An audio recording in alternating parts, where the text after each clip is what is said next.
The economic liberalisation in Pakistan refers to a policy measure program in order to promote and accelerate the economic independence and development in the economic context of history of Pakistan, started in different times in the history of the country. The program was intended and had mainstream goal to promote GDP growth for the national economy and economical and social values in the country. This program was first conceived in early 1980s and thoroughly studied by the Ministry of Finance led by Finance Ministers Ghulam, Ishaq and Mahbub-ul-Haq, and was implemented first by Pakistan Muslim League and the Prime Minister Nawaz Sharif, as part of the privatisation program in 1990.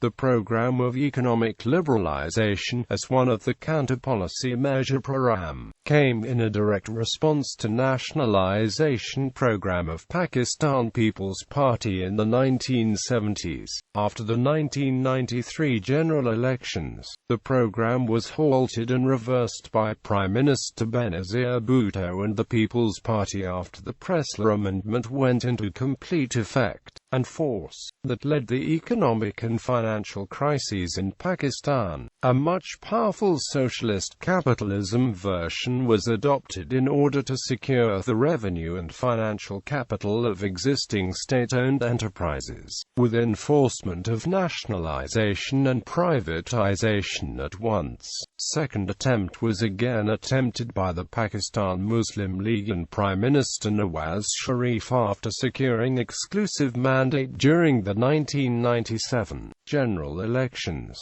however abruptly terminated the program after weapon test performances in Chagai weapons testing laboratories in 1998 and the Karalg debacle in 1999. Once again, the comprehensive and much more effective studies were conducted by then Finance Minister and Prime Minister Ishaq in 2000 after assuming the charge of national economy as an aftermath of 1999 coup d'état. The fruits of liberalisation reached the peak in 2003-04 when Pakistan recorded its highest national GDP growth to 8.96% to 9.9%. With recording the enormous GDP growth, Pakistan stands in the line of world's leading and fastest growing economies in the world, next to People's Republic of China. In 2008-10, Pakistan is ranked 47th largest in the world in nominal terms and 27th largest in the world in terms of purchasing power parity. Exclusive liberalism. After exclusive establishment of Pakistan, the country's economic policy for the rapid growth of the national economy was deeply understood and extensive efforts were carried out by the government of Prime Minister Liaquat Ali Khan in 1947.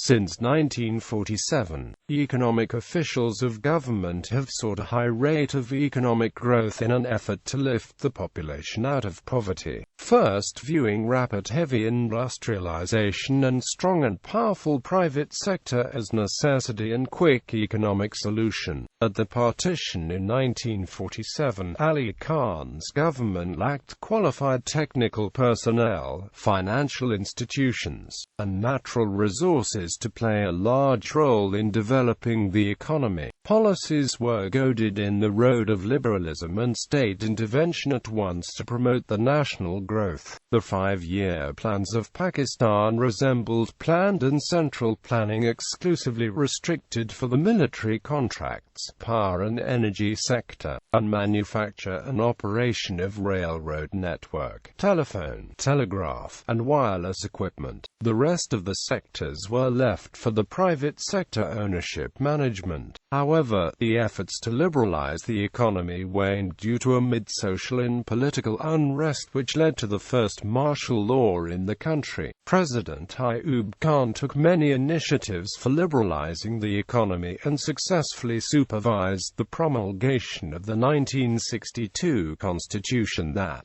introduced extreme level of economic liberalization of the economy, widely appreciated and backed by the United States to liberalize liberalize the economy. The reforms, on the other hand, came with controversies and popular rejections by the civil society. In public circles, the considerable debate about the inequitable distribution of income, wealth, and economic power began to take place at national level. Studies by economists from government institutions in the 1960s indicated that the 40 big industrial oligarch groups have had owned around 42% of the nation's industrial assets and more than 50% of private domestic assets. 8 of the 9 major commercial banks were also controlled by these same industrial groups. Concern over the concentration of wealth was dramatically articulated in a 1968 speech by Dr. Mahbub-ul-Haq, the chief economist of the Planning Commission. Dr. Haq and the officials at Planning Commission claimed that Pakistan's national economic growth had done little to improve the standard of living of the common person, and that the trickle-down approach to development had only concentrated wealth in the hands of 22 industrial families. The Planning Commission argued that the government needed to intervene in the economy to correct the natural tendency of free markets to concentrate wealth in the hands of those who already possess substantial assets. Era of economic progressiveness. After the 1971 war, Bhutto launched a much serious policy measure program in 1971 called Nationalization Program. Under this program, all major liberalized industries came under intense government ownership management, where majority of industries were vertically integrated. Under limited 5-year of his government, the public and government sector expanded greatly, and government investment grew each and every year to boost the function of the industries. An extreme level of left-wing but nationalist economics reforms were introduced by Bhutto to raise the economic revenue of the government sector, while curbing down the liberalized private sector. Reforms and Islamization. In 1977, the government of Pakistan People's Party was ousted in a coup d'etat under code name Fair Play. Immediately, a new program of reforms were introduced in order to secure the private sector from being diminished in the country's economical platform. There were 2 cornerstones of President Zia-ul-Haq's economic policy, including liberalization and Islamization of the economy. The government employed and adopted many recommendation policy studies by professionals, engineers, and economists to meet the goals of economic reforms. The new policy relied upon building private sector and enterprises to achieve economic goals. Although the new policy focused on liberalization of economy, but it fell under the Islamization program, and forcefully reversed the nationalization program. Several industries were privatized, but not banks that were kept under government ownership management. Under a new policy, the private sector investment grew from 33.0% in 1980 to 44% in 1989. A new system was also formed in 1979, which marked the Islamization of the economy. The new Islamized ordinances were promulgated, which also absorbed the liberalization of the economy under a new economic system. Persuasive economic liberalization. As an aftermath of 1990 general elections, the Conservatives, for the first in the history of the country, came to power under a democratic system. This right-wing alliance, Islamic Democratic Alliance, was led by Nawaz Sharif, who was also country's elected Prime Minister. Major ground base was built in order to liberalize the economy, and soon after his election, an intense privatization and liberalization program was started in 1990. for the statements issued by Sharif, both publicly and privately. The privatisation and liberalisation programs were the pillars of Sharif's economic policies. Nawaz Sharif aggressively forwarded towards the privatisation, deregulation and liberalisation of private sector in a vision to turning Pakistan into a career by encouraging greater private saving and investment to accelerate economic growth. Prime Minister Sharif's economics team actually implemented some of the serious economic liberalisation and privatisation measures that previous governments merely talked about. Many of the members of previous regimes now are seen arguing vociferously from the unfortunate position of "we were going to do the two." The liberalisation of economy was intended to end the government subsidiaries and to reduce the role of the government in national economy. Successful attempts were carried out by Sharif to expand the role of the private sector and to redress the imbalances in social services. From 1990 to 1993, the private and foreign investments were greatly relaxed. This was followed by the liberalisation of the foreign exchange, which was readily free, and at the same time, the interest rates were substantially liberalised, credit subsidies were cut, and energy prices were moved much closer to costs. The economic liberalisation and structural reform measures were necessarily and had been overdue at the time. However, instead of being pursued with even greater vigor and effectiveness, the liberalisation program could not substitute for adequate stabilization efforts and macroeconomic stability. By the end of 1993, which was the year of ousting the government of Nawaz Sharif, the benefits from economic liberalisation were seriously limited in the absence of reduction of effective macroeconomic policies. As it grappled with the ongoing foreign exchange crisis in early 1993 to 97, Pakistan's most urgent economic need was to raise both national savings and exports.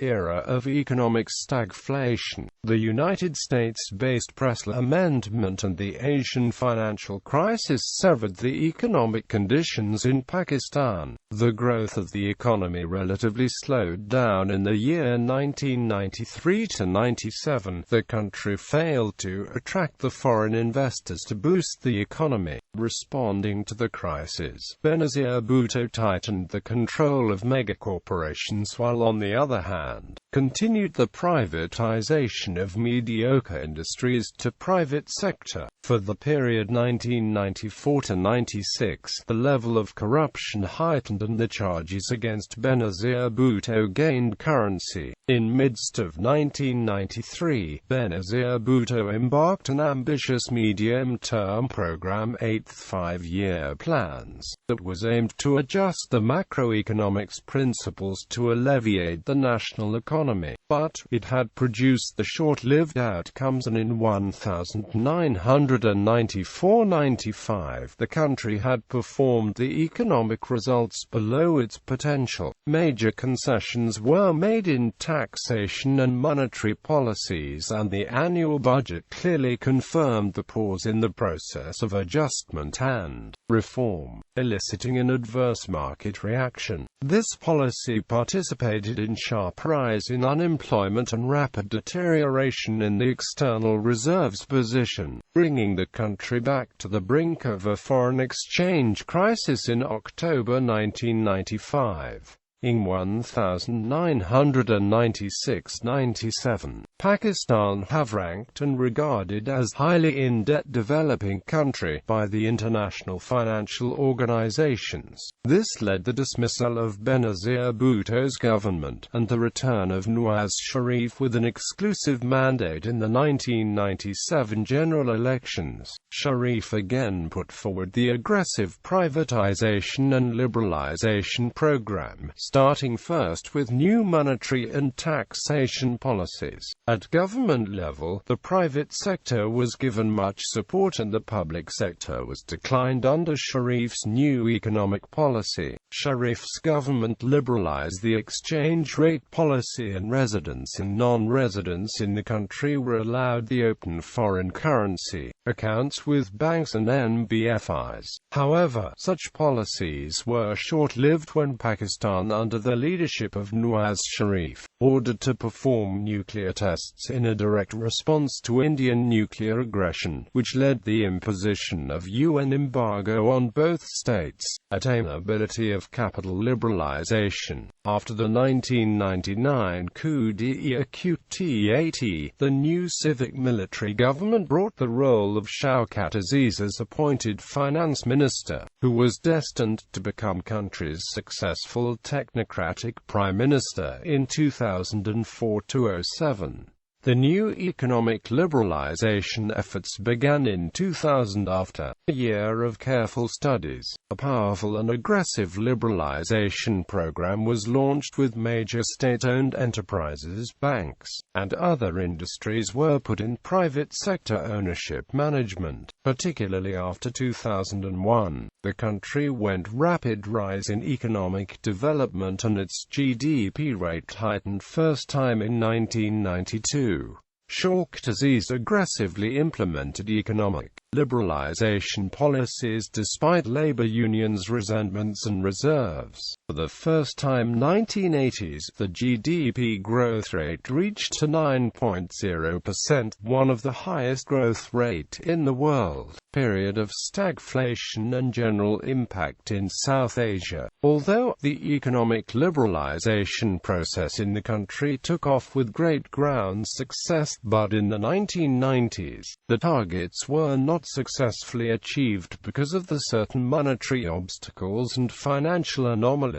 Despite the great expectation of Prime Minister Nawaz Sharif, ironically, the economic liberalization had a reversed effect on Pakistan's economic development, unlike neighboring India, who started the economic liberalization later than a year in Pakistan. In 1980-89, the economic reforms gained momentum and hard efforts were put to liberalize the economy before the fall of communism in the Soviet Union. As country had realized long ago, Pakistan's economic liberalization reforms and policies were followed by India, Sri Lanka, Bangladesh, and Nepal. However, in all of these countries, the index of imports and economical GDP growth rates increased, except Pakistan, where its economic rates were either stagnated and stagflated, as compared to Indian economic liberalization, where growth rate of employment increased. On the other hand, Pakistan's growth rate dramatically fell, though it did reach the level of -%. Traditionally, and in the universal terminology, the economic liberalization reforms are viewed as to grow and promote the GDP growth. The economic liberalization had halted Pakistan's GDP growth. The liberalization reforms in 1990s entered Pakistan's economy into the era of stagflation, where the unemployment and inflation took sharp rise. But on the other hand, the productivity and the quality assurance of products increased. The era of stagflation hit poor and working class very hard, and the inflation kept to rise despite many initiatives were taken by the successive governments. Pakistan's economists and financial specialists are uncertain what caused the stagflation in the first place, with some arguing that the planned economy of Prime Minister Benazir Bhutto was doomed to failure from the very beginning, while others remained that there was a lack of coordination between fiscal and monetary authorities in the policies directed by Nawaz Sharif.